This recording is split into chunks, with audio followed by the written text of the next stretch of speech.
Welcome to episode 185 of Real Health Radio. You can find the links talked about as part of this episode at the show notes, which is www.7, so the word all spelled out, seven-health.com/185. 7 Health is currently taking on new clients. There are a handful of reasons that clients commonly come and see us. Number one would be hypothalamic amenorrhea, which is the fancy name for not getting a period. This is often a result of undereating and overexercising for what your body needs, irrespective of your actual weight. And it's almost always coupled with body dissatisfaction and fear of gaining weight. Disordered eating and eating disorders. We work with clients all along the disordered eating and eating disorder spectrum. And sometimes clients wouldn't think of using the term disordered eating to describe themselves, but they see that they're overly restricted with their eating. They fear certain foods, so bread or carbs or fat or processed foods. They feel compelled to exercise excessively, and or they find themselves binging and feeling out of control around food. We work with clients who want to move on from dieting. Right? These clients have had years or decades of dieting and are realizing it's a failed endeavor, but they're struggling to figure out how to do food without dieting. So what should they eat? How do they listen to their body? What will become of their weight? Like, they're confused and overwhelmed. And then the final area is body dissatisfaction and negative body image. So many of our clients experience feelings of body shame and hatred, and they find themselves fixated on weight, determined to be a particular size, and frustrated by what they see in the mirror. And they even may avoid social events or opt out of photographs or put off appointments as a result of negative body thoughts.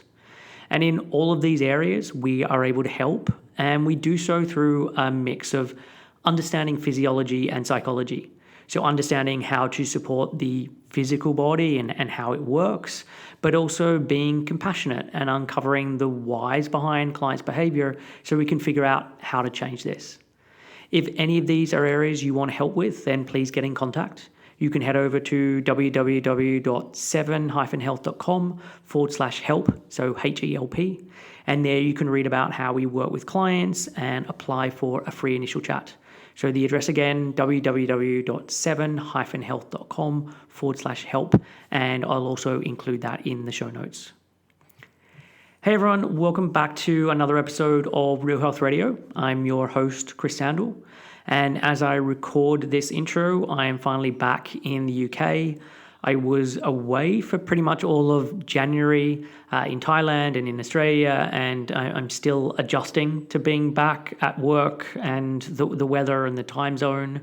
We had a lovely time away, and it was awesome to get some winter sunshine.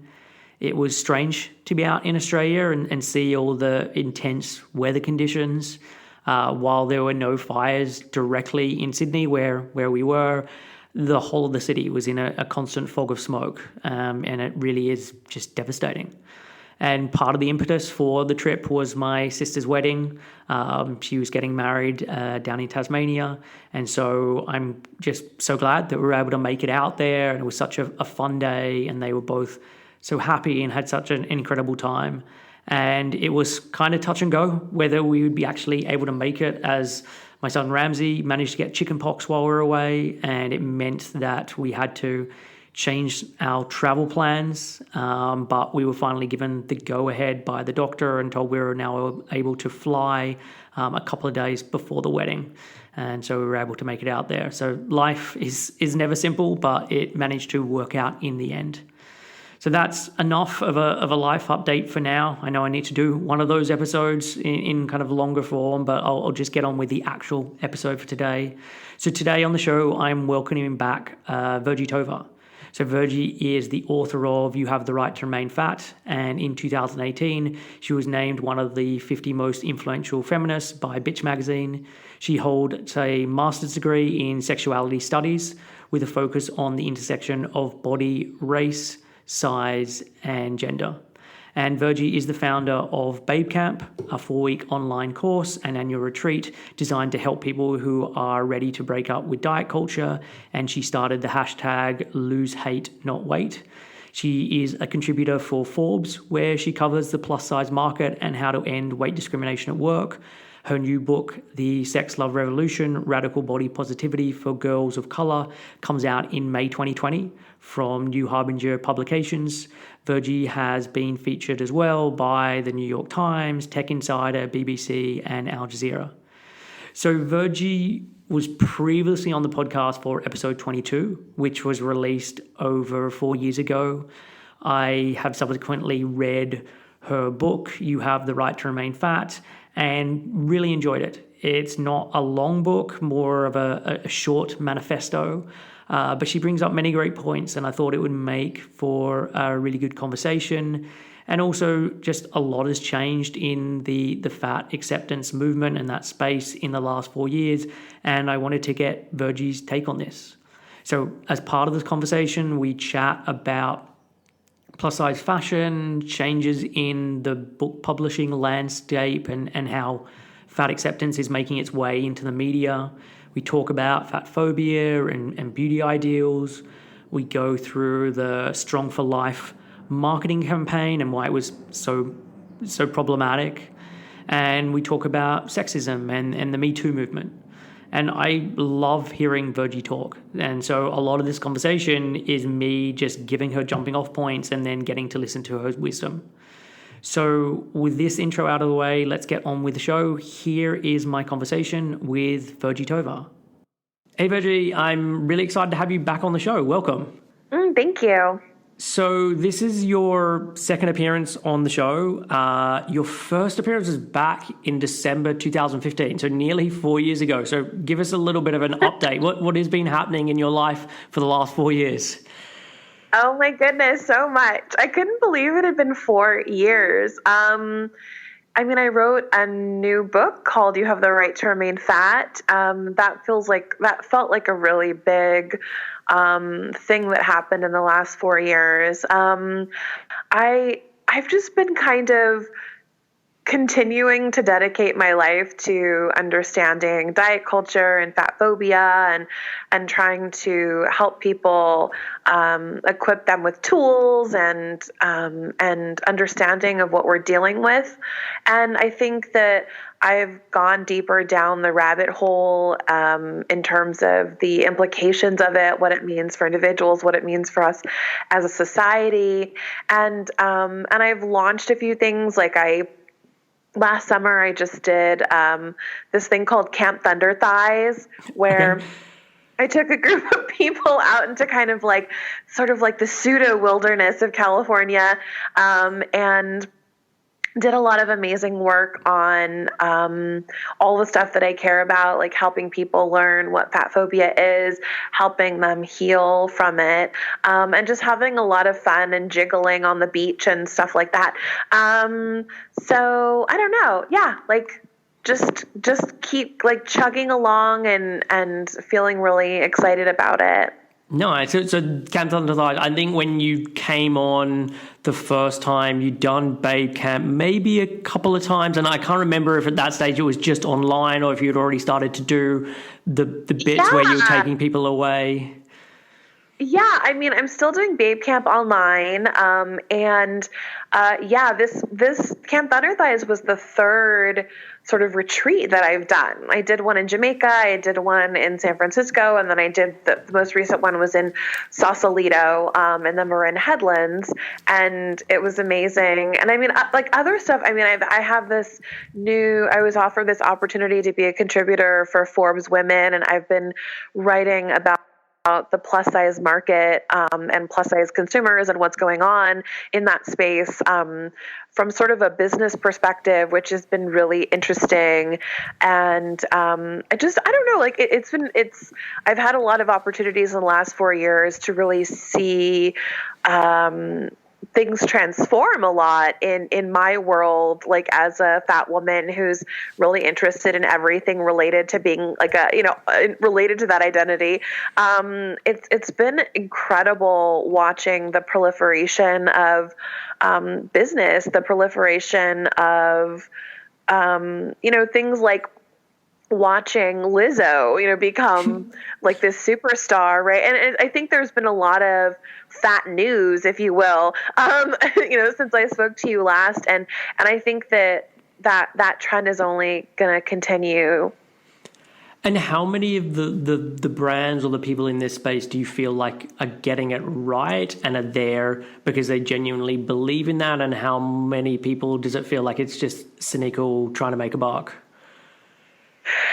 Well, it's interesting, right? I mean, it's a good question, and it's a complex question. On the one hand, we cannot rely upon business and capitalism to be the solution we're looking for when we're talking about justice. Yeah. And that's just, we need to understand, we need to have that understanding as human beings.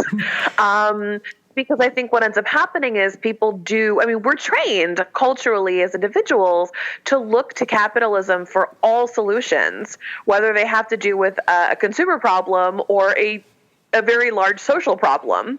And, so we often turn to businesses to do the work that we actually as individuals need to do, and as collective individuals need to do and can do. But we feel very disempowered because we've been taught to kind of see justice as in the way that through a capitalist lens. In that way, right, we don't understand sometimes, like it's difficult for us to understand the timeline of justice. Capitalism's timeline is very short. You have a problem, you go click on something, you have the solution. With justice, right, the timeline is much longer, and it can often feel like you have like a sense of failure, a sense of a very overwhelmingly daunting task there's no way that you can chip away at. Similarly, right, we've been taught to increasingly convey political things that are important to us politically through wearing T-shirts, through a particular kind of sloganism. Again, very immediate. You buy a T-shirt, you type out a hashtag, and you feel kind of like, you've done something. And in some way you have, right? That's sort of the lowest level of buy-in, but it matters. But, again, right, like when it comes to making legislative changes, for instance, in the United States, it is still totally legal to discriminate on the basis of weight in 49 out of 50 states. So like that's not necessarily, like certainly with the hashtags and the T-shirts and all of these things, they're moving the culture in a direction, but it isn't the same as sort of arguing or fighting for legislative change. And so it's important to have that background when you're thinking about the question that you asked me. But to get more to sort of the brass tacks of it, I actually am finding, number one, there's a large number of young women who are increasingly in the plus size space, and they're increasingly doing direct to consumer sales, which they can do through social media in a way that businesses weren't able to do before. Like the traditional business model, you're a designer, you have to find a third party to sell your stuff because you didn't have your own platform. So you're trying to sell to Nordstrom, you're trying to sell to Neiman Marcus or whatever. And then the consumer is sort of like on the other end of that pipeline. And there's no communication between the producer and the consumer. With direct-to-consumer sales, which social media, as I mentioned, facilitates, they can sell directly to consumers and they can talk to consumers.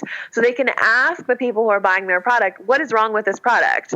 And they get an immediate response.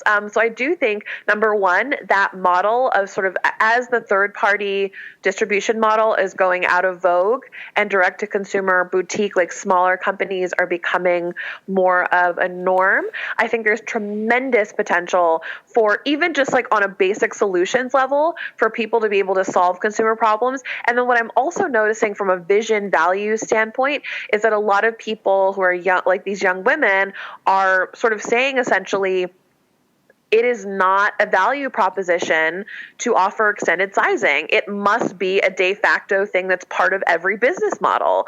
And they're really seeing it as something that is not part of like a mission statement. It's part of a basic fundamental function of a fashion company. Yeah. So I think it's a bit of a mixed bag, but I have a lot of hope. Nice. And I do like the whole idea that the market will always find a solution, I think is drastically wrong. And I like the way that you talk about the fact that, yeah, by cutting out that middleman, you can have a person who is incredibly passionate about this, who has had that as their lived experience and is like, hey, I want to create fashion that is going to meet up with people like me because I know how much I'm into fashion, and being able to kind of get in front of people the way that you just couldn't, I don't know, even 5 years ago or maybe 10 years ago, definitely not. I think that's a great change. So look, you mentioned at the beginning about the fact that you've written a book called You Have the Right to Remain Fat. And I want to actually use this as the basis for a lot of our conversation today, or at least as a starting point, and we can then see where the conversation goes from there. And I know I made reference to the fact that I've done a previous podcast with you, and I do want people to go and check that out because it is a really great episode. I got a lot of good feedback from it. But just as a starting place, like, do you want to just tell people who you are, what you do, what training you've done, that sort of thing, just so we have an understanding of who you are before you dive into everything else? Yes. My name is Virgie Tovar, and I am I'm an activist and an author. My background academically is in sexuality studies. I have a master's degree that is focused on the intersections of gender, race, and size, and how body size and race potentially affect gender for women. And yeah, I mean, that's kind of how my official, that was my official entree into this space, in having a conversation about wellness and what health is and how fat phobia affects people. And sort of from a personal perspective, I have always been fat. I was a fat baby. I was a fat kid. I became a fat adult. For a long time in my childhood, I did not, being fat was not a problem for me, for my family. And so I was aware of being bigger than other children, but I had no sense of shame or self-awareness around it. It just sort of was this amazing, delightful fact. And I had this very intuitive relationship to my body and to the world around me. And then at around the age of 5, I was introduced to fat phobia when I was introduced to sort of school. The way that it was sort of presented to me was that something was very wrong with my body, and that all of the sense of wonder and delight and joy that I had kind of went away. And in fact, it was wrong of me to feel joy about my body, because there was something fundamentally wrong with it. I primarily received this education from boys, and it was sort of packaged as, you would not make a fit girlfriend, and therefore I am allowed to torture you with impunity. And it will stop when you become someone who has a thin body and who then becomes desirable. And so I think it's really important for me to bring that up, because I think there is this kind of, for a lot of girls and women, this is our introduction to our bodies, is through boys abusing us. And then telling us that if we just acquiesce to their demands, that we can be okay. And that ultimately, dating them, the very people who abused us, would be the ultimate prize. And so in a lot of ways, that experience is so metaphorical of misogyny just in general in our culture. So I proceeded to spend about 2 decades attempting to do that very thing that these boys had told me I was supposed to do. And I was all over the place on the spectrum of food restriction and disordered eating. I was never diagnosed with an eating disorder, I think in part because I'm a fat person and because I'm a person of color, which sort of fall outside of the diagnostics of disordered eating. And in my mid-20s, I met a fat positive partner and we dated, and I felt like he kind of really began to help me change the way that I saw my relationship to myself and to food. And then not long after that, I was in graduate school and began doing this research on fat people. And this was around 2010. At that time, there were very few resources available, almost no books, a very small number of articles on fat studies. And it's kind of unbelievable to imagine that was not that long ago, less than a decade ago. And it was a radically different landscape. It was still quite controversial to be studying fat. It was like, I tried to pitch a book about fat in 2009, and the publishers were, the response was, we really like this message and we have no idea how to sell this book. We don't know if the market is there. And it's like, again, it's kind of startling to imagine. But anyways, I was finishing grad school, I decided to pitch another book, an anthology that was a collection of fat women's stories, fat women who were refusing to diet, because these were the women I met as I was doing the research that I was doing. And immediately after that, I was being invited to speak at universities. And really, it speaks to the need that was around this issue, the urgency, the fact that I was barely out of grad school. I got my first lecturing gig, before I even finished my master's degree. And I think it really speaks to how desperately people wanted to talk about this issue. And so after that, it just kind of it flowed, right? I just was doing university gigs, and then I was writing books and writing articles. And then it became clear that I wanted to work with women who were experiencing what I had experienced. And so this is where my online courses came in. And then I realized that I really wanted to work with them in person. And that's where the retreats came in. And then, as I got deeper into it and I began to really understand the lay of the land of what we were really talking about with this issue, all these other things began to emerge from it, like writing for different outlets, collaborating with different brands. But at the end of the day, right, I do consider myself primarily kind of a public intellectual, a thinker, who's trying to utilize her academic background to help people all over the place outside of the ivory tower understand the complexity of what we're doing when we are talking about dieting. Yeah. So there's a lot there that I want to go back to. So one of the that's cool. So one of the things when I was trying to put this together was what is your day job? Do you have an official job, or is it just the whole collection of things that you've talked about there? Yeah, I quit my day job about a year ago. I was working at a queer literary arts nonprofit in San Francisco called Radar for many years. And that work was really important to me. And it just became really clear about a year ago that it was time to dedicate my waking hours completely to this, and it worked out really well. So my day job is now what I just outlined for you. Yeah. And have you ever thought, you said about starting to do retreats and working with women, the thought of being a therapist or a counselor, is that ever crossed your mind, or that's not the work you want to be doing? Yeah, I'll admit it has crossed my mind, but it hasn't really stuck. Okay. I think at the end of the day, my heart is really, I'm a theorist. I'm an intellectual. That's just kind of that is the sacred thing for me. That is what wakes me up in the morning. That's what I wake up for in the morning. And so I think for me, if I were to pursue licensure or further, education, it would have to be in service to that passion, I think. Yeah.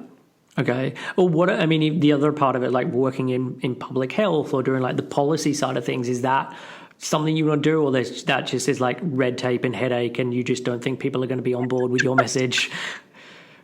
Yeah, it's a good question. I mean, it's so funny because like it all like everything that I do feels really intuitive in my life and my job. And I have wondered, what's the resistance around going into that space, because it's a very powerful space to enter. I mean, I think you can really get a lot done. I mean, if I think about the life's work, the work that I've done over the past decade, and if I had dedicated that to, legislative change, I kind of do wonder, would the impact have been bigger? And so for me, it's like it's less of like a sense of red tape and headache. It's just kind of like I'm just not drawn to that. I'm drawn to this. And I'll admit, I think for me, some of it has to do with I want to engage. I want to be in deep and intimate conversation with the people who are experiencing the impact, and I want to be in deep, meaningful conversation with women. So, I think that there is a little bit of that. And thinking that if you're in that line of work, there's just a bit more of a detachment, and you're sitting in meetings and dealing with just the different level of it.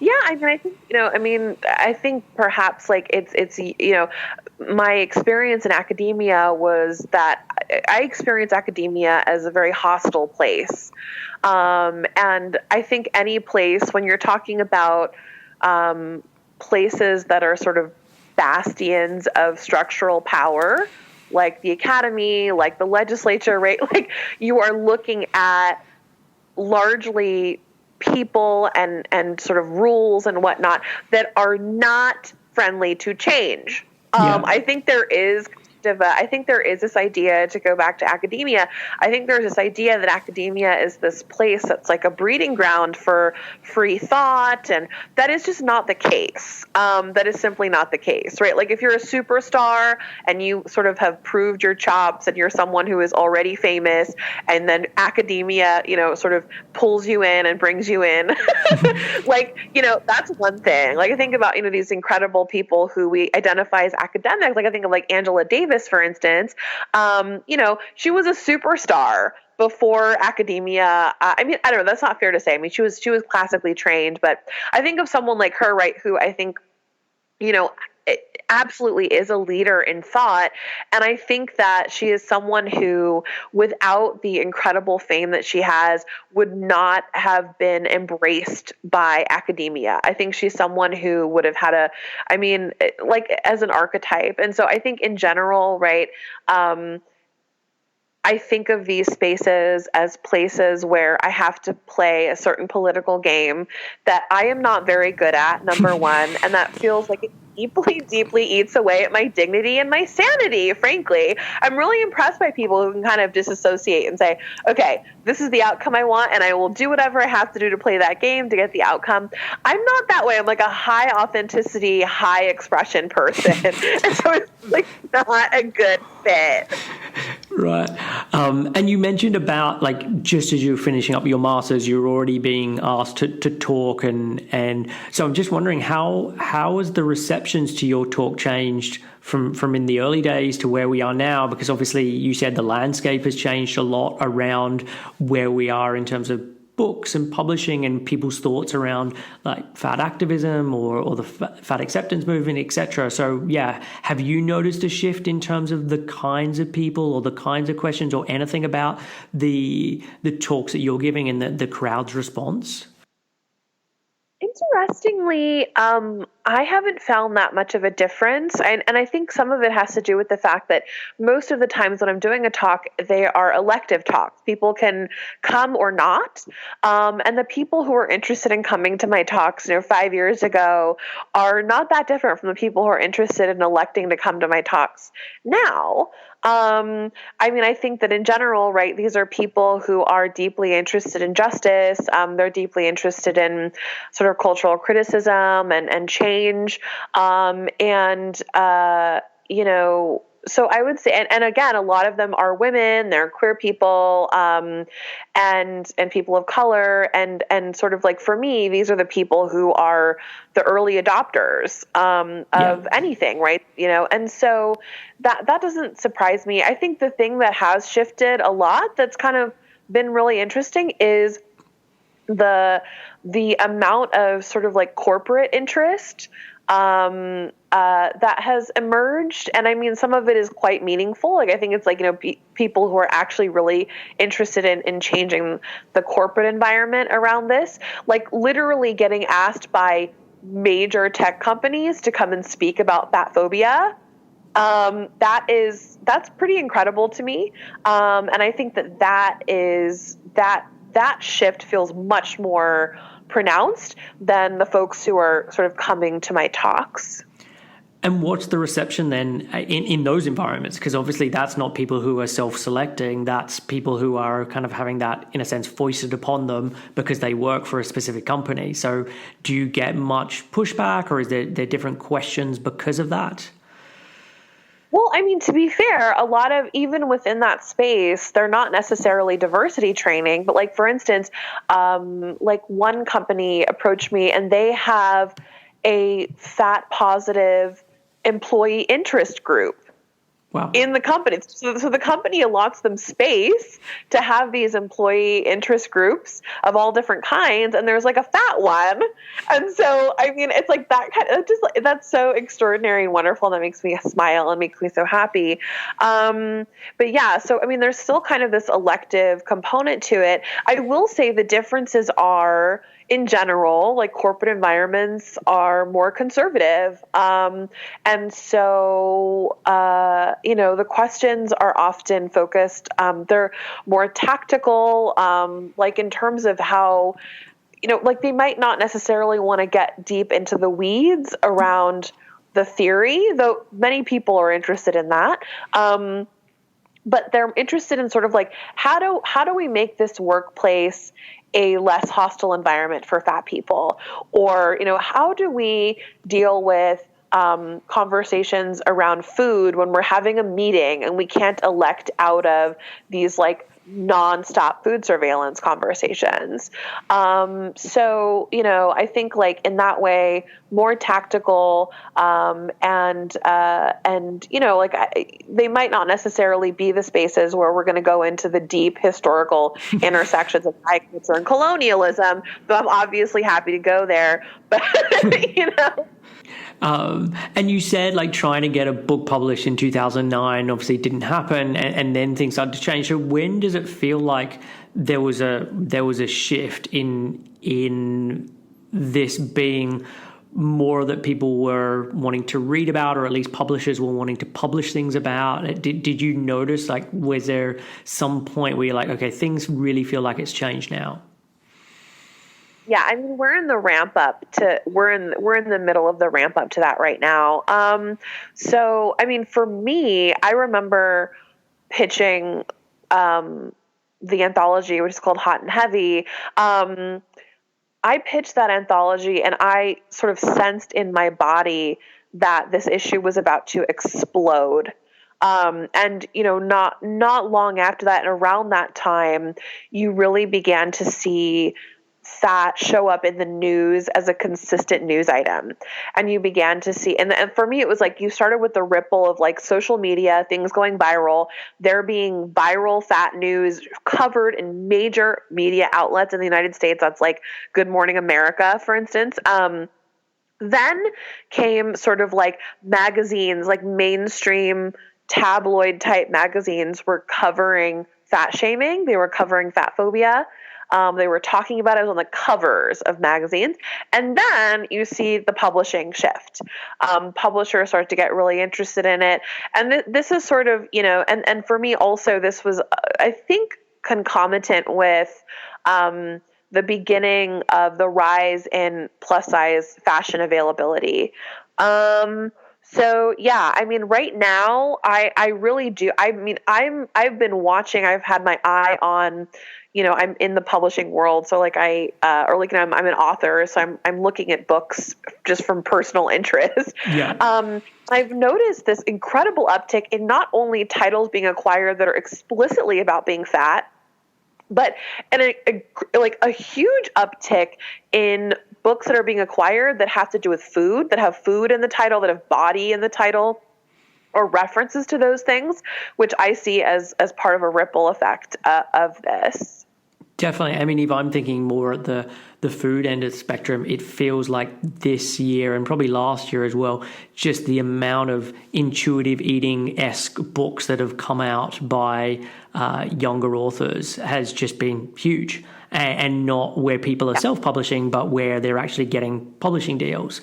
And so, yeah, it definitely feels like at least publishers think, okay, this is something that people are wanting to read. Yes, absolutely. So look, let's talk more about your book. And I mean, you talked briefly about one of the things that I wanted to mention, which is when you first remembered being called fat. And you made reference to this in the book of being called fat by a boy. And the thing that you sort of highlighted, or that stood out for me at least, was like at the point at which he called you that, you really had no context for the word in terms of it didn't have the negative connotations that he was trying to impose upon you, or at least that's not how it felt to you. Like, is that a correct assumption? Yeah, absolutely. I mean, it was a word that was not in my world at that time. And so there was definitely, there was like kind of this steep learning curve that happened very quickly around that age, around what that word meant and what it meant to be someone who was described in that way, especially as a girl. Yeah. And then you talk about sort of the connection between diet culture and fatphobia, and how those two things go together, and mention that like just many women don't make this connection. So can you talk a little about that? Yeah, I mean, I was literally just having a conversation about this over breakfast. One of the things that is really interesting and problematic is that for within the eating disorder space, various eating disorders are considered pathologies having to do with food, and they do not make the connection between fat phobia, body image, and eating disorders. And so, I think for a lot of people, they engage in diet culture, they engage in dieting or food restriction or weight cycling, whatever you want to call it. They engage in it with either the earnest belief that it is self-improving, which, I mean, from the data I've seen, it's not. And then for some people, right, like people like me, I sort of had I was of two minds. One, my thought was like, oh, if I lose weight, I'll be attractive. I'll get all the stuff. I'll get all the prizes. Likewise, the other side of the coin was I will escape the abuse that I'm experiencing as a fat person. And I think it's really important to keep in mind that dieting would not make any sense if we didn't live in a culture that was fat phobic. If we didn't live in a culture that hated fat people and stigmatized weight gain, dieting would make absolutely no sense, because it's an entirely anti-intuitive, I would argue anti-biological behavior. It largely sends the body and the mind and the spirit into a tailspin. And the thing about dieting is, like, number one, we know statistically that dieting is an inefficacious behavior. We know that, I mean, I was just reading, this a few months ago. It was this article that came out on Huffington Post, and I think the article was called, Everything You Know About Being Fat is Wrong, or something like that. And it pointed out the really compelling statistic that there is a 0.8% of chance of a woman who's classified as, quote, obese to become a person who's classified as, quote, normal weight. And so, right, we know that. We know that in general, weight loss is only weight cycling, that ultimately you lose and gain the same amount of weight, largely on an upward trajectory. We know that dieting is correlated with depression, anxiety, an increased likelihood of developing a full-blown eating disorder. And for me, the landscape, when you really look at the data, the landscape is pointing to a very clear truth, like a very obvious outcome or conclusion, which is that dieting is inefficacious. It doesn't work. It doesn't do the thing that it says it's supposed to do. And so for me, as somebody who's sort of a thinker, like a person who's really interested in like, okay, what are the implications of information? For me, I'm like, all right, we know this doesn't work. I mean, if you've ever dieted, you know it doesn't work. And yet we're doing it all the time. And so what I've found socially is that when you have a behavior that doesn't have any basis in data as being effective, but people are still doing it in large numbers, it's often because it serves a social purpose.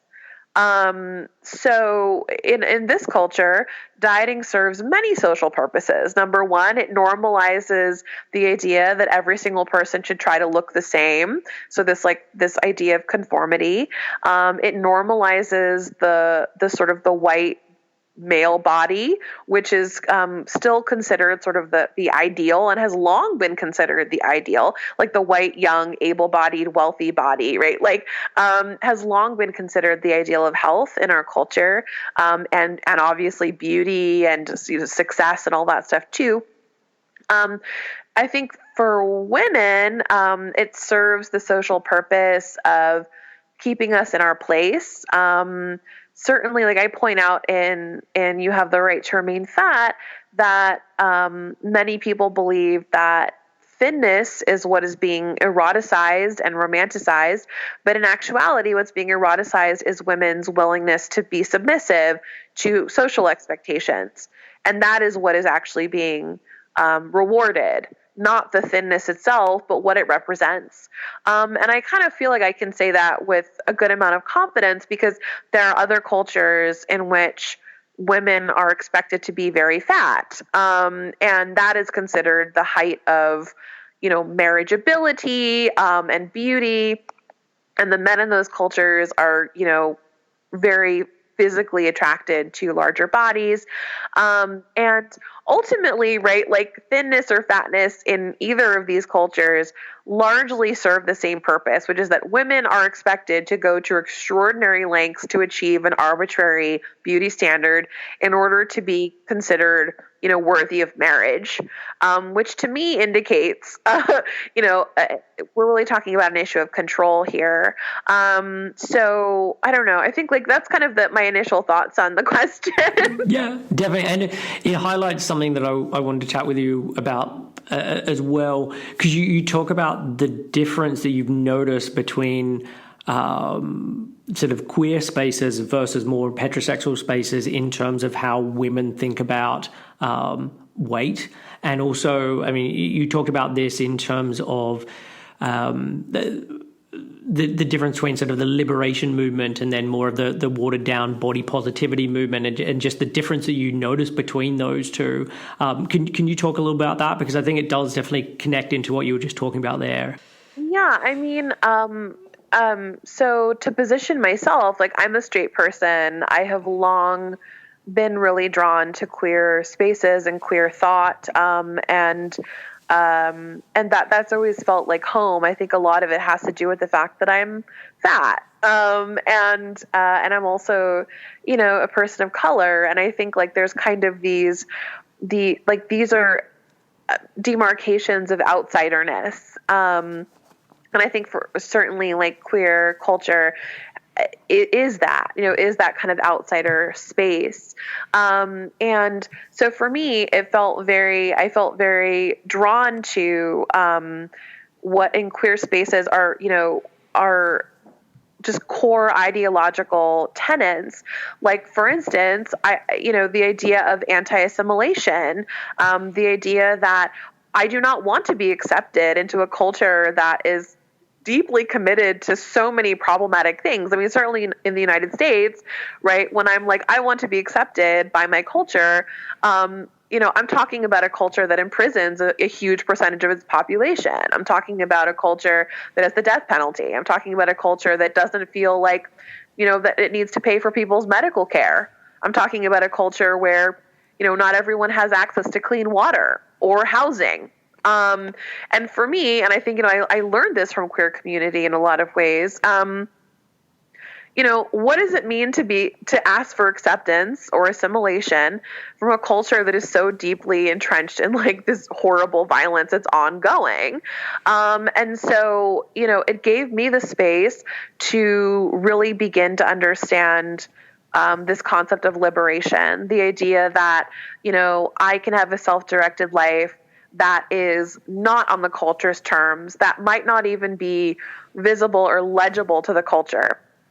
And so that was kind of the big principle that I learned in fat activism within queer spaces, which was, we need to fight for the people who are the most vulnerable. We need to center them when we're thinking about interventions and what we're doing. And we also need to continuously maintain not acceptance, but rather liberation and freedom as the ideal, as sort of like the goal. And so, what has happened sort of with body positivity, which it absolutely emerged from fat liberation. Even though I think it's about more than just weight. I think body positivity, is about many things related to the body. But I do see it as derivative of fat liberation. And the way that it's kind of become mainstreamed is through what I call the privatization of fat liberation. Body positivity is really interested in, again, mainstream body positivity, is really interested in self-love and how the individual can have the best relationship to themselves. And this is very important and was always a part of fat liberation. However, I see the limit of it is that it stops there. There is not kind of an engagement with the institutional component that really disallows higher weight people from accessing basic parts of society and life, right? Like barred access to medical care, barred access to clothing, barred access to meaningful romantic engagement, and even friendship, like let alone workplace discrimination and things like that. And so, right, like I really do see, if you think of fat phobia as having three dimensions, the intrapersonal, the interpersonal, and the institutional, I do see body positivity as largely engaging with the intrapersonal and a bit the interpersonal, but has very little engagement, I've found, with the institutional component. And I mean, there's the obvious fact that like self-love, though important, is not a particularly useful tool for people who are being actively dehumanized and discriminated against in every component of life every day, which is the lived reality of higher weight people. I think to speak to the difference between sort of queer space and working within queer spaces and then sort of working within more straight frameworks or straight spaces, I have noticed a really big difference. And I think a lot of it has to do with the unspoken and very uncomfortable reality that straight men are a major part of maintaining the status quo. Straight men have a huge incentive to maintain the status quo because the status quo is meant to largely benefit them at the expense of others. And so when you are someone who is essentially has a de facto consistent engagement with straight men, if you're a straight person, right? Like if you're a straight person, if you're a straight woman, you're interacting with straight men. It's sort of like a given. You're interacting with like at least one, presuming that you're not asexual, or a few, whoever you're dating. And there's sort of like, I think there is this, and I mean, as a straight woman, I can speak to this personally. There is kind of something that happens when you are, I don't know, kind of like on a psychological level or an intellectual level, or I'm not sure exactly what level I would say it's on, but there is a way in which we do, God, I'm trying to say it in a way that's like compassionate, but it's really hard. I'm like, there's a way in which I do think that we hinder our own political process, our own liberation, because we know that if we go too far, that we will not be attractive to straight men. And I think what's fantastic about queer space is that hindrance is not there. There is no concern about being attractive to straight men, and it's a major difference in positionality to the world. And so I have found in general, right, like when I'm working with queer clients, we make a lot, like we're on the same page around like justice and around fat liberation, what fat phobia is, how it affects people, what kind of tools we can use. And I found that, because the consideration of being appealing to straight men isn't there, we can go a lot further.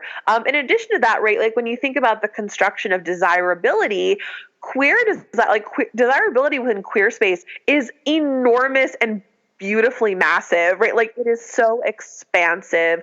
Who is attractive? I mean, obviously, right, like queer space is not free of some of the same problems that, straight people deal with. However, in terms of like the boundaries are much more expansive than they are within straight desirability. Straight desirability, I would argue, is about the size of like a pinhead. In comparison, like the queer world is a space that's like really actively often questioning who is desirable, why, what are the implications of only being attracted to one kind of person, and actively choosing not to be a part of that. That is simply not part of straight aesthetics. It's not a part of straight. I mean, in a lot of ways, like what is straight community, right? There is no straight community. Like the whole world is sort of straight. That's the de facto space. And so, I don't know. I feel like I can go on and on and on about this, but I think I got to the answer here. No, I'm wanting you to go on and on about this because I think it's a really good point, and it would made up lots of different sections of your book. And just, you told a really good story about in the book about like a friend at a party who was a PhD student who was thinking of dropping out because it was impacting on her desirability to men, or her perceived desirability to men. Can you talk a little bit about that? Yes, I didn't name the institution in the book, but I think I'm going to name it today because I think it's important to name it. She was getting her PhD at Yale. Obviously extraordinarily prestigious institution, and loved what she was doing in her program, and was, I was at a dinner party. I met her, my best friend at the time had a dinner party. She was also at Yale, and they were colleagues, and I really liked her. We just we had this nice party, and then everybody kind of started to trickle out, and then it was just sort of the three of us left, and we were talking frankly about dating, and all three of us were having challenges for various reasons, and it was she started talking, and she's like this. Like 6 foot tall, striking, smart, warm human who, for all intent, I look at her and see somebody who is extraordinarily appealing, and yet she was having a lot of difficulty dating because she found that she was too educated and she was too tall. And she was talking about, and she was also almost 30 at that time, and she was talking about considering dropping out of her PhD program because she couldn't control her height, but she could control how educated she was. And I really think that story, right? And this is like San Francisco, California, the 2010s, right? This is not some like bygone era I'm talking about here.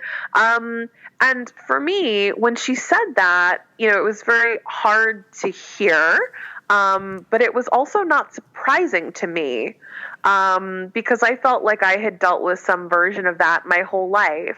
And I think when we're talking about the lived reality of women, right? Like women are socialized to believe that we are not complete without men. And I think another important part of that is we are not safe without men.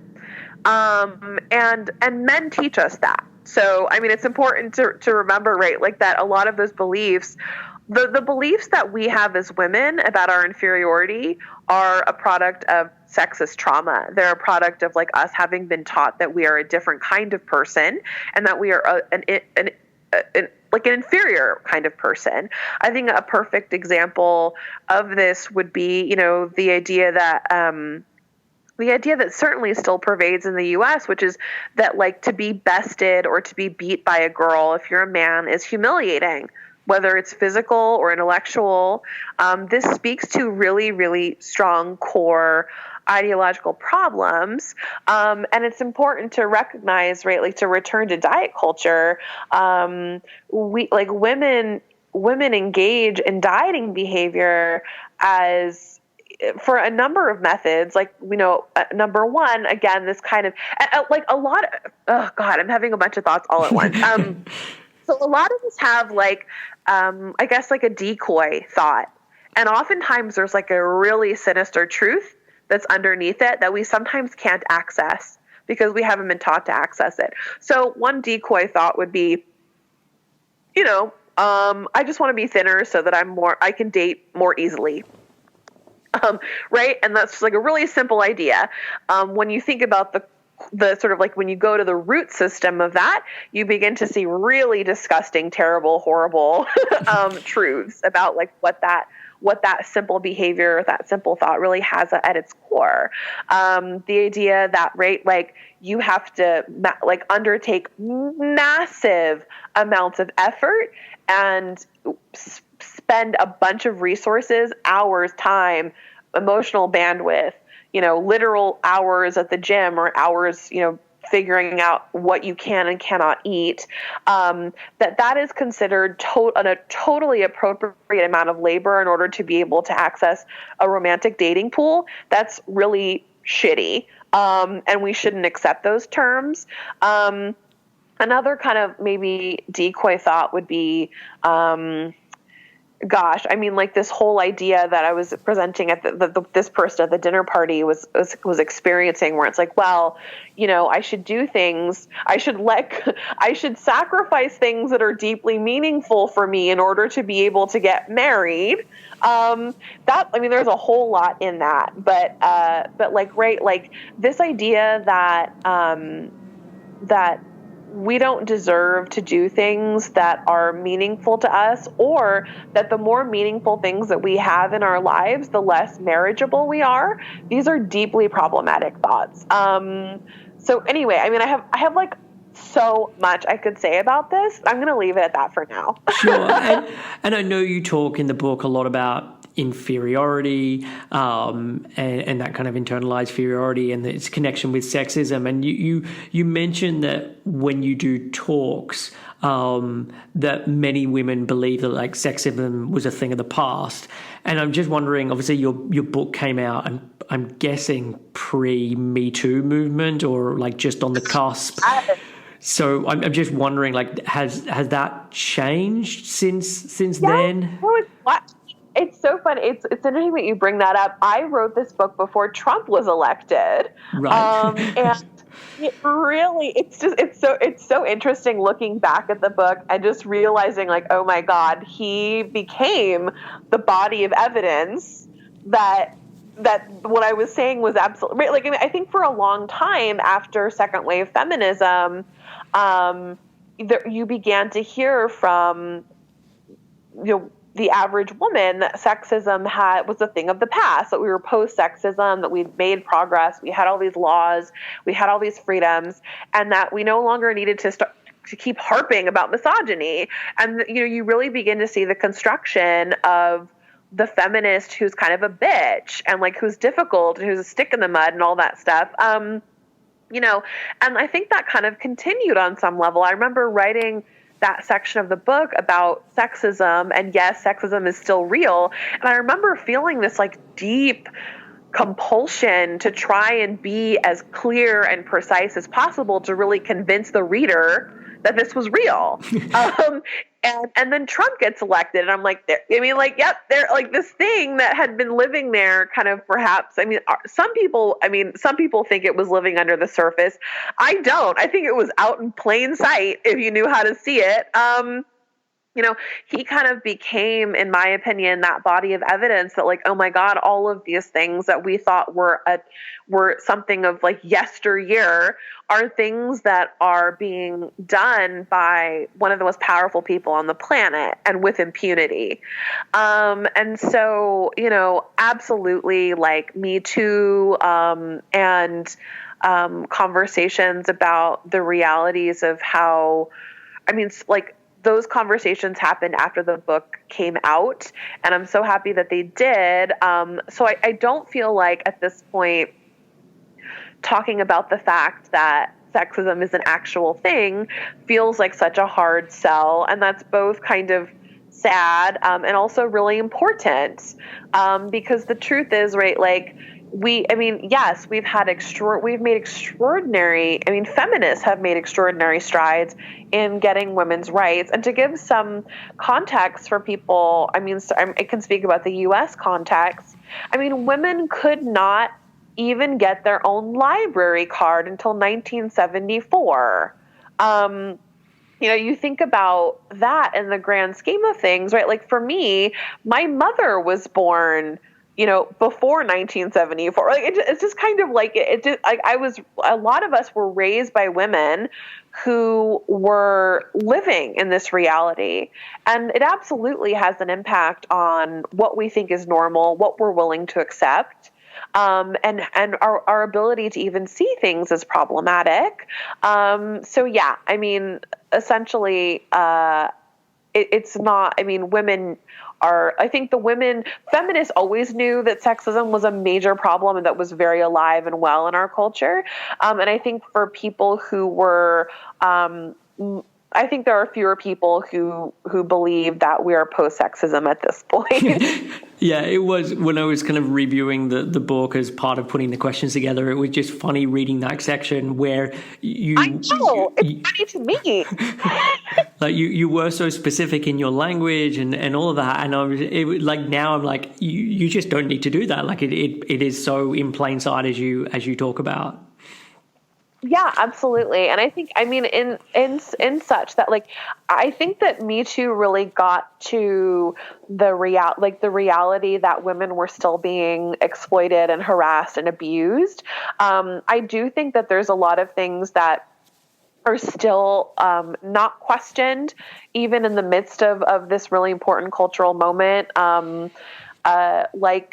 I kind of mentioned in the book, like, internalized inferiority, what it really looks like in these little tiny ways that we live our lives as women, and to again point to fat phobia and diet culture. Like, you think of something as simple as a compression garment, which, like, whether it's a waist trainer or it's like panties that are supposed to be shaping or whatever, these things are not designed to create comfort. They're designed to create a particular look.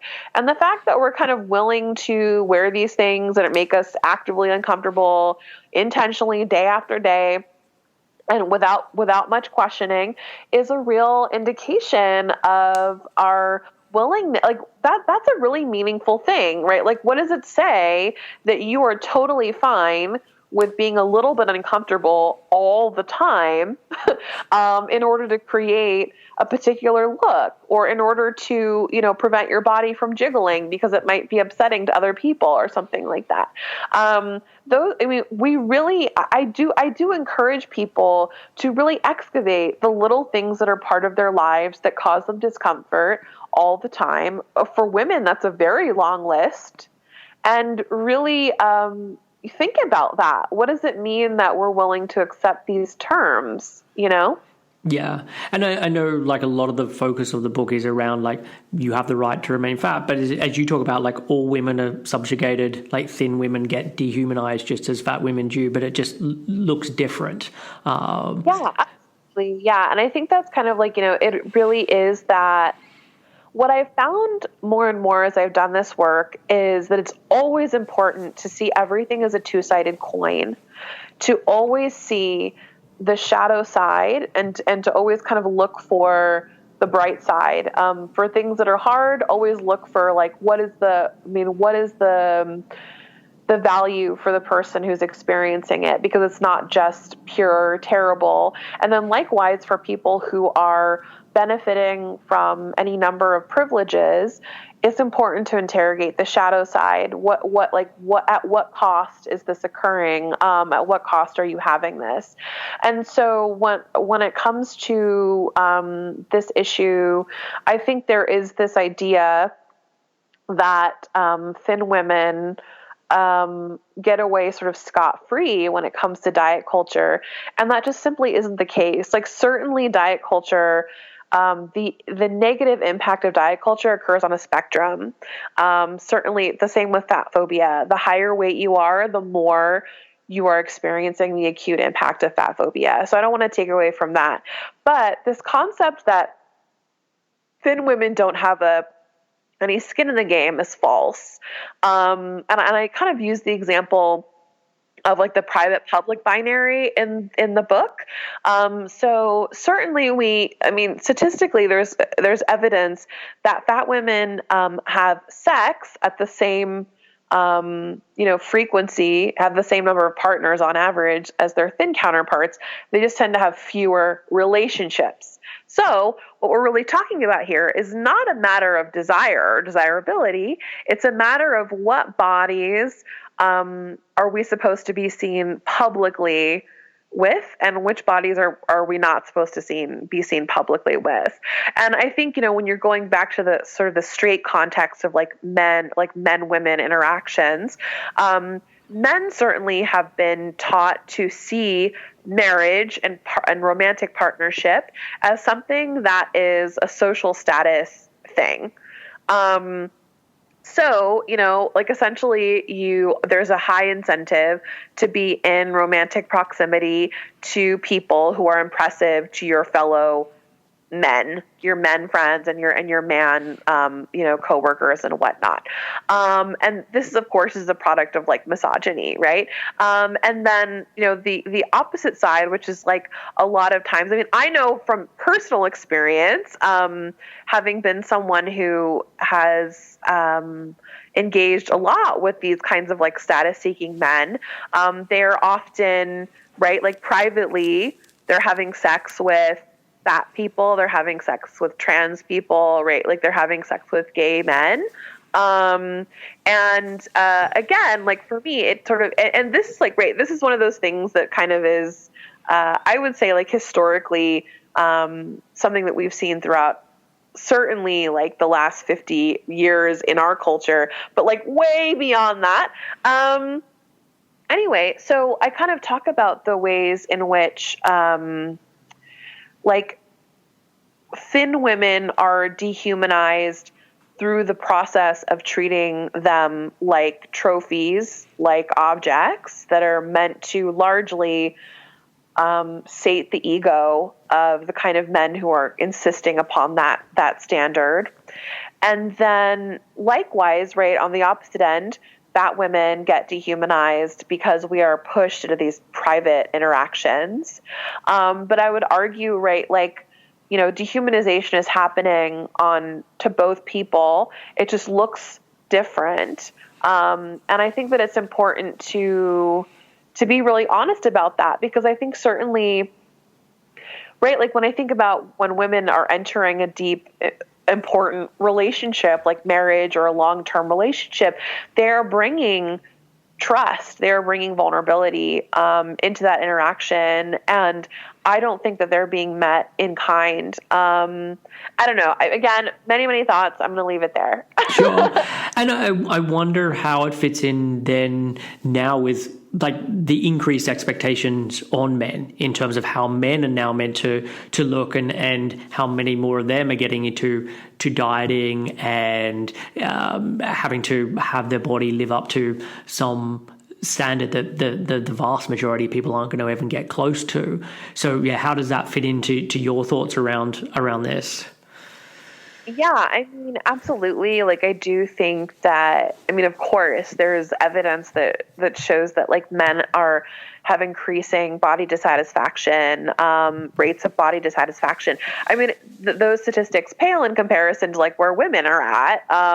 But, I think that the rise is indicating kind of this way in which there was a time where perhaps when the market primarily, and perhaps even somewhat exclusively, went after women around bodies, and that just isn't, those boundaries aren't there anymore, right? It's like a free for all at this point.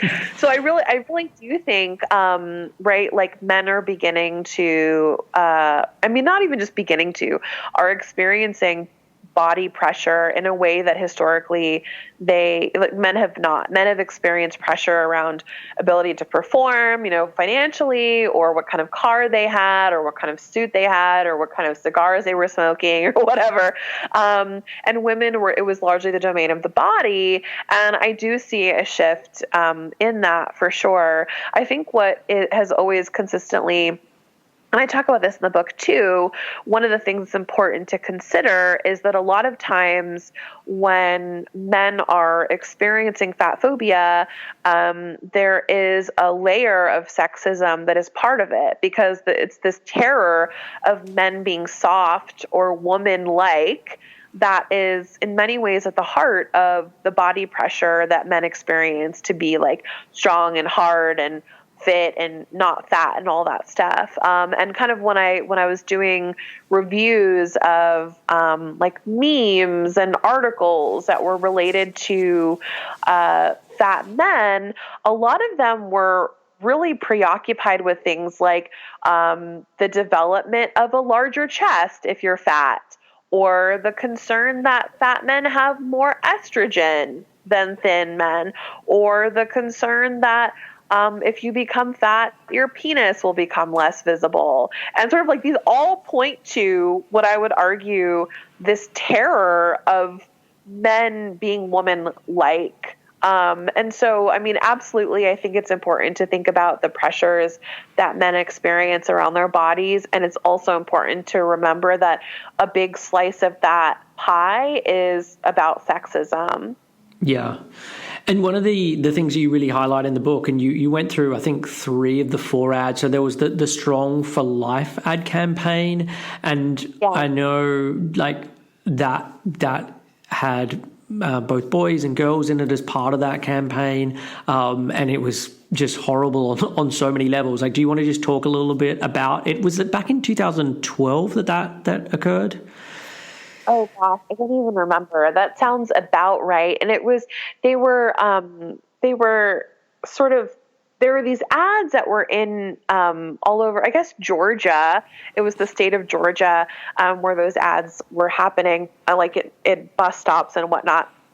But they were about the quote childhood obesity epidemic.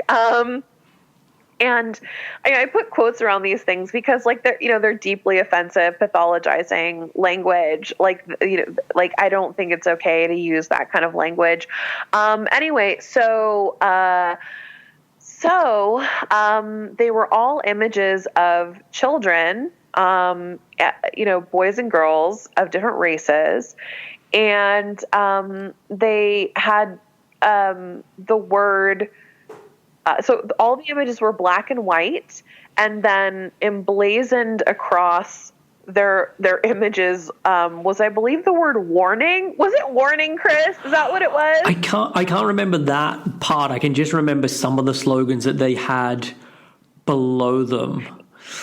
So yeah. Had some kind of exclamatory, in red, something like warning across. Yeah, it felt slightly like a mugshot.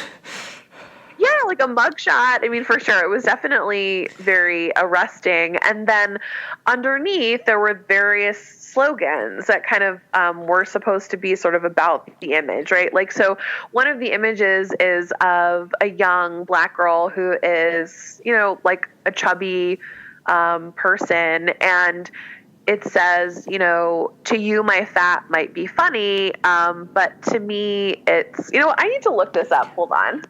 before it's like, to me, it means death or something pretty morbid. Yeah. So yeah, I looked it up.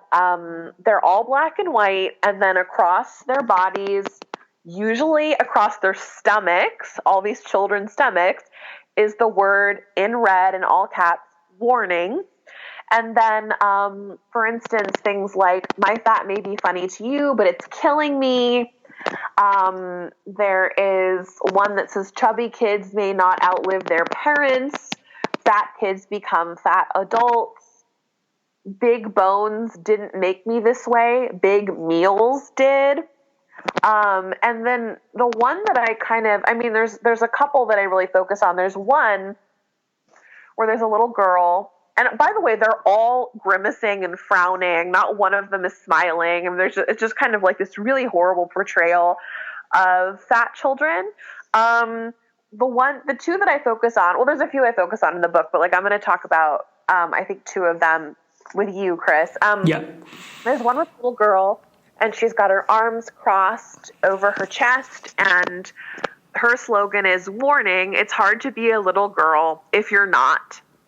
And I sort of analyze this ad as interestingly talking about both size and gender. Someone who's interested in how body size affects how people experience their gender. So for me, right, like to say it's hard to be a little girl if you're not, is both sort of an indictment or a critique of the fact that she is not a small girl, but it's calling into question whether she's even a girl at all.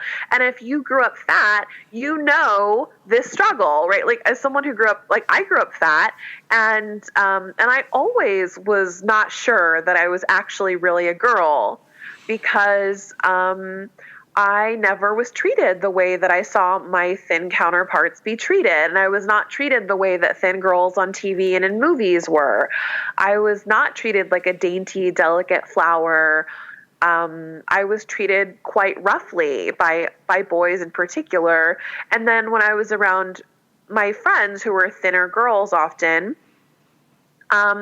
they would always ask me to play the boy role whenever we were playing house or whenever we were reenacting books that we read. And so to me, this Strong for Life ad spoke to this weird sort of duality of like, you know, this person's being pathologized, this little girl is being pathologized because she's not, quote unquote, the right size, and her gender is, I think, inadvertently being called into question. And then the second one that I want to focus on is another one with the little boy. And it on his ad, it says, warning, fat prevention begins at home, and the buffet line.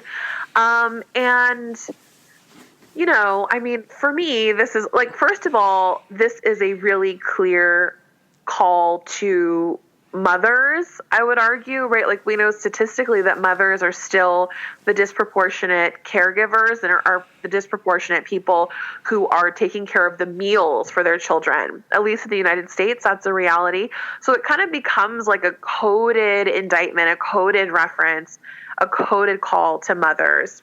And then specifically the reference to the buffet line, the buffet is, a class reference. So, right, like in general, it is working class people who go to buffets, because, right, like I think about San Francisco, where I live, and I don't think I've ever seen a buffet in San Francisco, right? Like San Francisco has, I think, is like the lowest average weight in the United States, and this, like the zip codes in San Francisco are like the lowest like weight in the United States or something like that.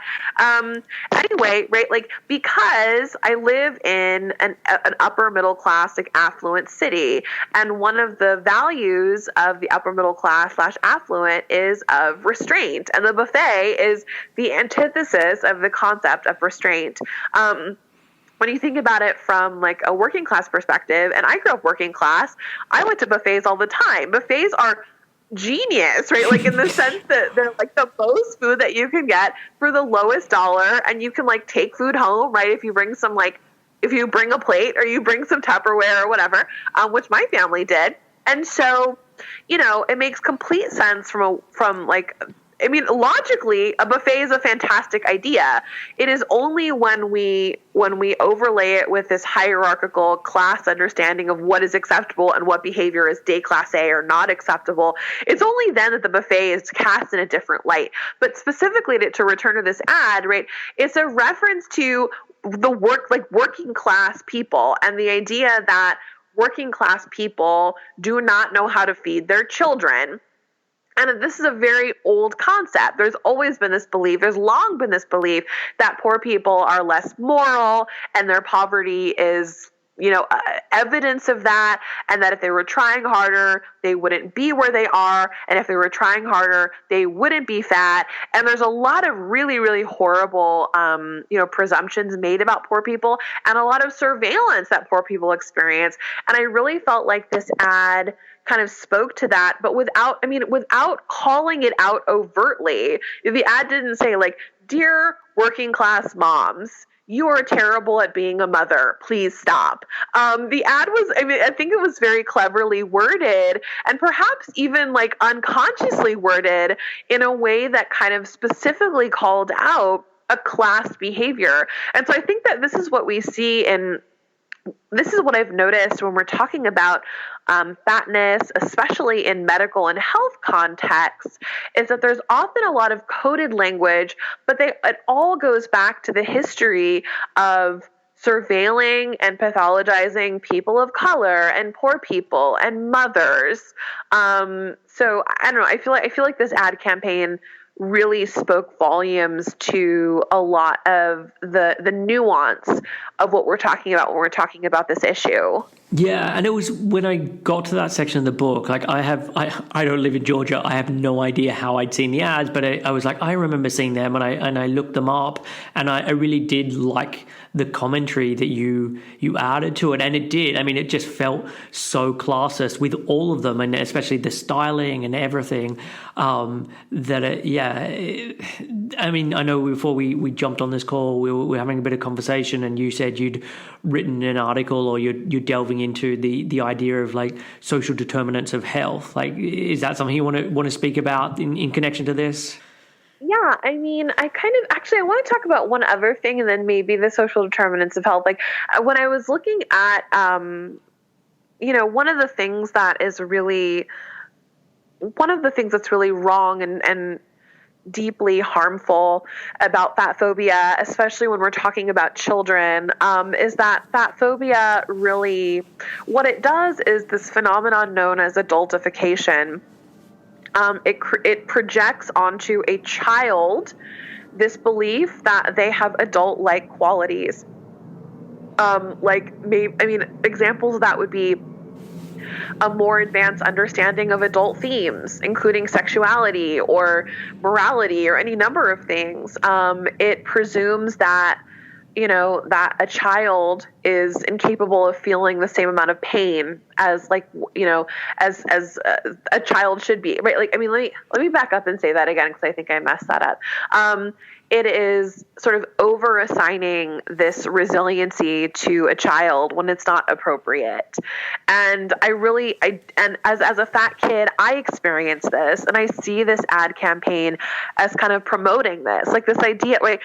I think that if the children in this ad campaign had been thin, I think whoever made the copywriter, whoever wrote the slogans on them, would have thought twice, right? Perhaps it's inappropriate to put this kind of language literally overlaid on the body of a child.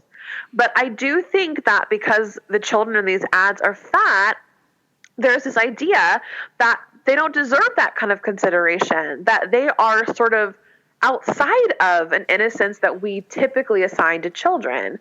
And I think when you think about the ways in which our attitudes about fat are highly connected to attitudes about morality, this idea that fat people are already always immoral and slovenly and lazy and all these sort of biblically attached words, right? Fat children already always are considered outside of that innocence because of how we think about that. And this is deeply harmful. This is deeply harmful to people, to humans, and certainly to children. To speak to the social determinants of health, I've sort of I just started sort of dipping my toe into this recently, and was really compelled to find that the social determinants of health, right? Like if we think about our health as a pie, and we think about all the things that make up the pie, for a lot of people, I really believe that we're taught, and people believe, that the biggest slice of that pie is personal behavior, individual behavior. Like, we can totally turn the ship around on our health, 180 degrees, if we just work hard enough or something like this. And it was really interesting to delve into, literature from the Centers for Disease Control and from the World Health Organization, who examine the health in an ecological model, and have found in general that social determinants of health are actually the bigger part of the pie. And I kind of, I was really compelled to kind of find what those things, what are these sort of social determinants of health? And it went to things like income level, educational opportunities, occupation and workplace safety, whether or not you experience gender inequity or racial segregation, whether or not you experience food insecurity, whether or not you have a nutritious food available to you, whether or not you have access to housing and utility services. It includes early childhood experiences, which none of us can control, right? It includes social support, how many people around you are treating you with respect and dignity and actually trying to help you thrive. It has to do with crime rates, exposure to violence, whether or not you have access to clean drinking water and clean air. And things like recreational opportunities. Are there parks all over you? All over you. Are there parks all over your neighborhood? You have access to those things, right? Are you living in a place where if you walked for 10 minutes, all you're going to see are rows of houses and no trees and, those kinds of things. And these things are largely things that we do not have control over. I mean, there's certainly, right, there's a minority of people who class jump, start in one class, end up in another, a higher social status or social class. But for a lot of us, we don't go very far from where we grew up, in terms of socioeconomics. And so, in fact, when you sort of zoom out, you realize that it's these things that are a much bigger part of the picture of health that have huge impacts in whether or not we have the health outcomes that we're expected to have. And I think it really does begin to help us understand that sort of this single idea of what a healthy person is deeply problematic. And I think I want to end by saying, and this is something that I've learned from colleagues, and you actually just mentioned it before we jumped on the call, that we need to create a reality in which people can be the author of their own lives. And that absolutely includes people's right and ability to decide whether or not they have the desire, the inclination, or even the bandwidth or resources to pursue this notion of health. And that in a lot of ways, right, when we grant people this authorship, we grant them dignity. And dignity is, in my opinion, it's it's a fundamental building block of healing. And what happens with ad campaigns like these and our general very condescending attitude about health is that it continuously targets the same people. It lifts up the same people and it drags down the same people over and over and over again. It lauds and uplifts wealthy white people who are able-bodied and young, and it consistently pathologizes people of color and poor people. And what really needs to happen is, when we're talking about recuperation, we really need to stop. We really need to create more opportunities for people who have been consistently pathologized and marginalized to have full humanity. And I would argue that authorship is a big step in that direction. Yeah, and I completely agree. And one of the things in the past I've done is a whole episode on longevity, and it was brought about because I think for the third year in a row the US had life expectancy rate come down, and I think in the UK we had that for the last 2 years. And so I was looking at, okay, why is that occurring? And I mean, the UK, the biggest thing was austerity and how much there had been cuts to so much funding, where the people who really depend on that and are kind of living hand to mouth and don't have the socioeconomics to deal with things when those kind of services get cut, are just left in the lurch. And you look at the boroughs in the UK that are the most affluent, they have the people who live the longest. You look at the places that have the least amount of affluence, and they're the people who die the youngest. And it's not that the people in the affluent areas just care more, or the people in the lower socioeconomic places just care less. It's purely because of this is the opportunities they have, how they've been raised, what is around them, all of those things. And it's not like a moral thing. It's just like it makes sense that this happens. And then the same thing within the US. It was the exact same way. And I mean, the thing that is most tipped why the US has having this decline is the opioid epidemic. Like, you're having so many young people who are dying, and because you're dying at a younger rate, you just pull down the average. And so it's that, and then socioeconomics. And so, look, I'm completely in agreement with you, because if you have people who have all of the means, who are then setting the bar of what it means to be healthy, Yes. it's just, I mean, no, like, even people with means struggle to live up to that place. But it means that people who then are trying to work multiple jobs, who have no savings, who have like all of these things that are stacked against them, that has a huge impact on health, are just suffering. And then it's talked about of like, oh, you're such a drain on the NHS, or you're such a drain on the hospitals, etc. And it's like you're really missing where this is all coming from. Well, and I think that it kind of ignores the real historical reality that the idea of health, or who has the best body, is a moving target that relies heavily upon not having the body of poor people. You know, it's like, I mean, this is the thing, right? It's not some kind of like vacuum consistent thing. It's like, we have seen throughout history that in moments where the poorest people's bodies are very slender, then the beauty ideal becomes larger. The health ideal becomes a larger body. And then when we see moments of food abundance, we see, now we're seeing that the ideal body is a slender body. And so, right, we have to have context for these things. And it's really important to remember that it is not that we have a constant of like a notion of health. It is that we have a system that is heavily reliant upon hierarchy, and that is flexible whenever it maintains whatever the hierarchy's needs are. And in this case, right, whatever like the poorest person's body is, that is going to be the body that is reviled and considered unhealthy. And it's kind of an inductive process in that way. Do you know what I mean? Yeah. And it was interesting as well in your book, you talk about that the whole idea of bootstrapping and how kind of big that is as sort of the American ideal. And that's definitely been exported out. And I especially think in the last, 10 years or so, the whole intake of everyone becoming an entrepreneur and that kind of thing, that we just have this idea of, if you want something badly enough, you just have to do it. And if you put in the effort, then you're just going to get there. And again, that may be true if you have the means to be able to attempt to do that. But for the vast majority of people, that's just not a reality.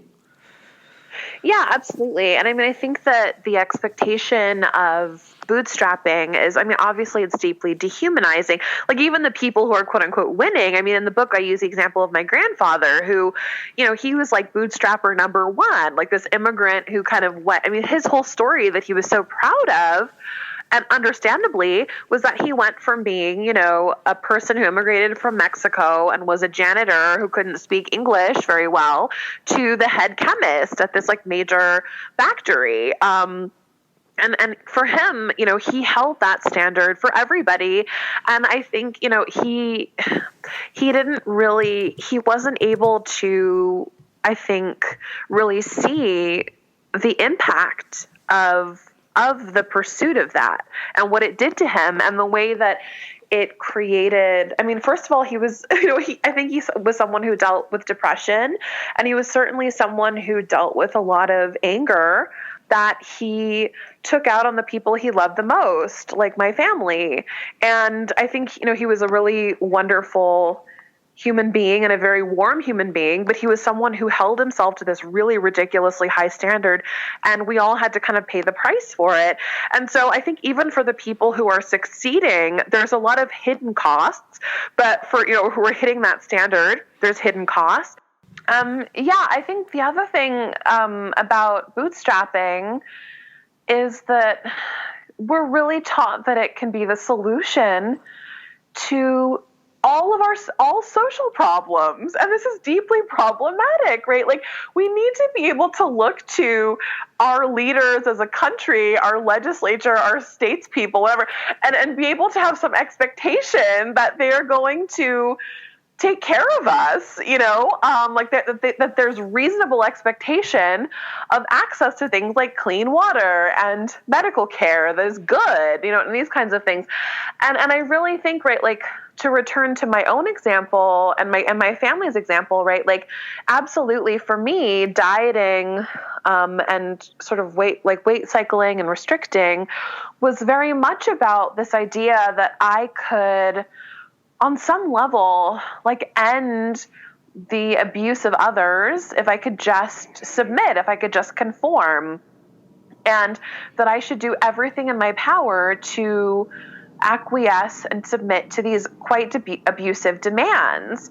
And when you think about it, right, like with the way that this, for me, right, I now realize as an adult, I did not know this at the time, but a lot of what I was doing was attempting to assimilate to not just a thin body, but in the pursuit of the quote unquote ideal, I was also attempting to pursue the white body, which I simply was never going to have. I mean, I'm not a white person, so I cannot have a white body. And I do think that there are these extra taxes that that people of color and certainly women and queer people, like all of us who are sort of in some way or another outside of the norm, we are paying kind of this extra psychic and emotional tax, because a lot of times we're not just trying to change these simple, these sort of like, perhaps like, these small things about ourselves. We're often trying to change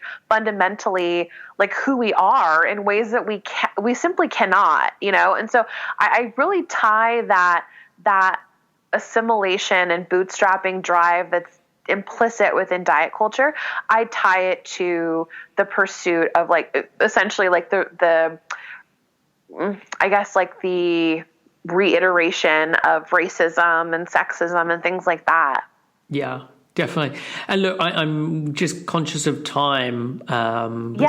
So, look, the final thing I wanted to ask, and maybe we already touched on it a little bit with the Me Too part and the sexism part, but like, what's changed for you since writing the book? Like, are there anything that have shifted for better or for worse, whether it be small things or big things? So just personally, I think, getting into this book really represented getting into the weeds around some of the bigger cultural themes that I see connected so deeply and clearly to diet culture. And I think since writing the book, I've gotten more deeply interested in hunger and the ways that diet culture creates this consistent, low grade, if not acute, hunger, and what that does to humans. And why do we live in a culture in which it is, women are encouraged to be hungry all the time, That's really terrifying. So I've started to really dive into that and really begin to sort of see how women in particular relate to food as metaphorical, as sort of like the canary in the coal mine.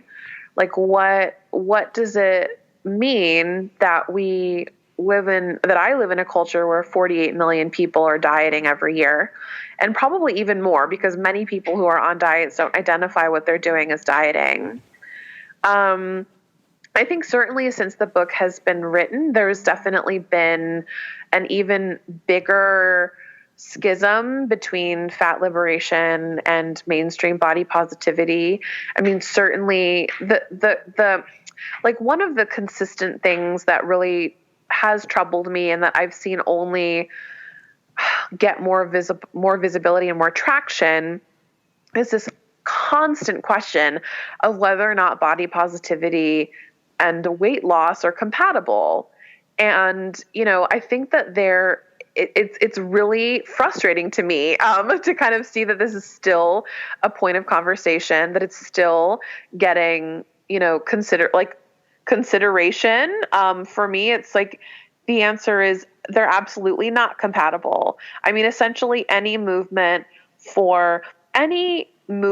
towards justice around body size is going to have to ultimately deal with eradicating fat phobia.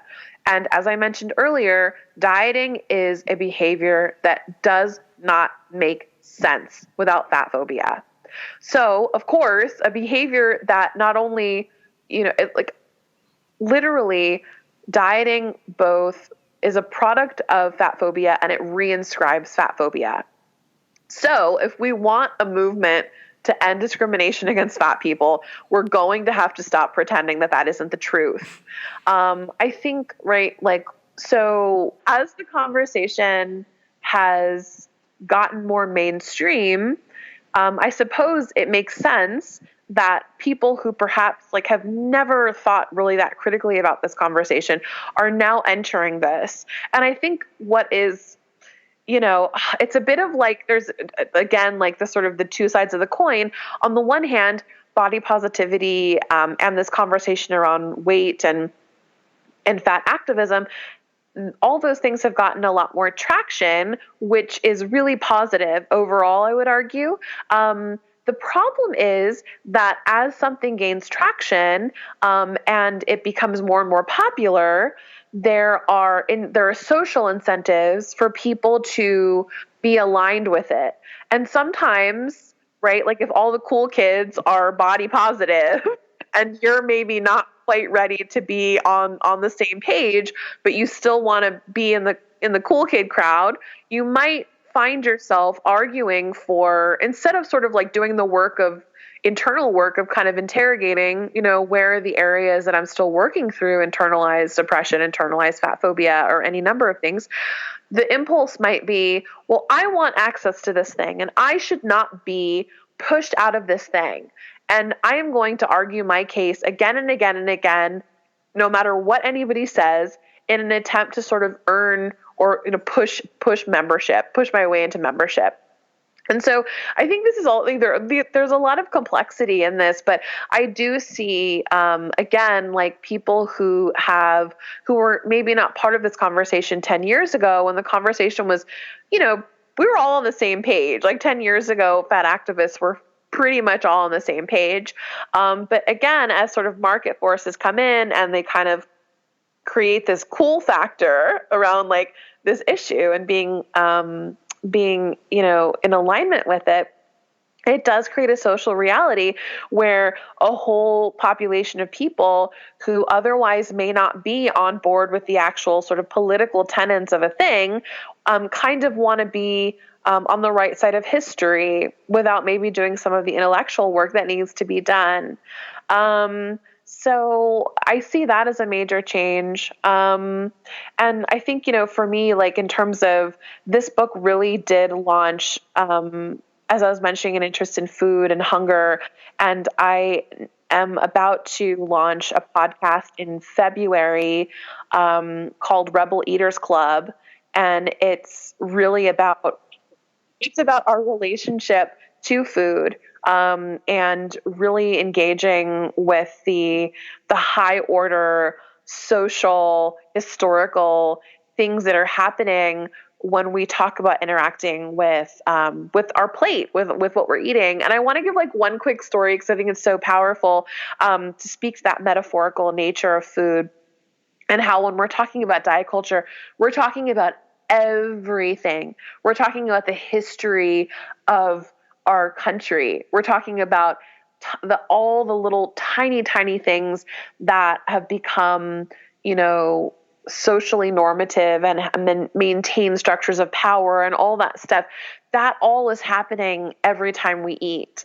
And like the example that I want to give, is, one of the first person I interviewed for the podcast, tells a story about her. I remember approaching her and asking her if she wanted to be part of it, and we sort of started to have this conversation about what does it mean, why did I want to do it, and she sort of stopped. Like we were walking, and she sort of stopped. She said, if you were going to interview me, I would want to talk about my relationship to bagels.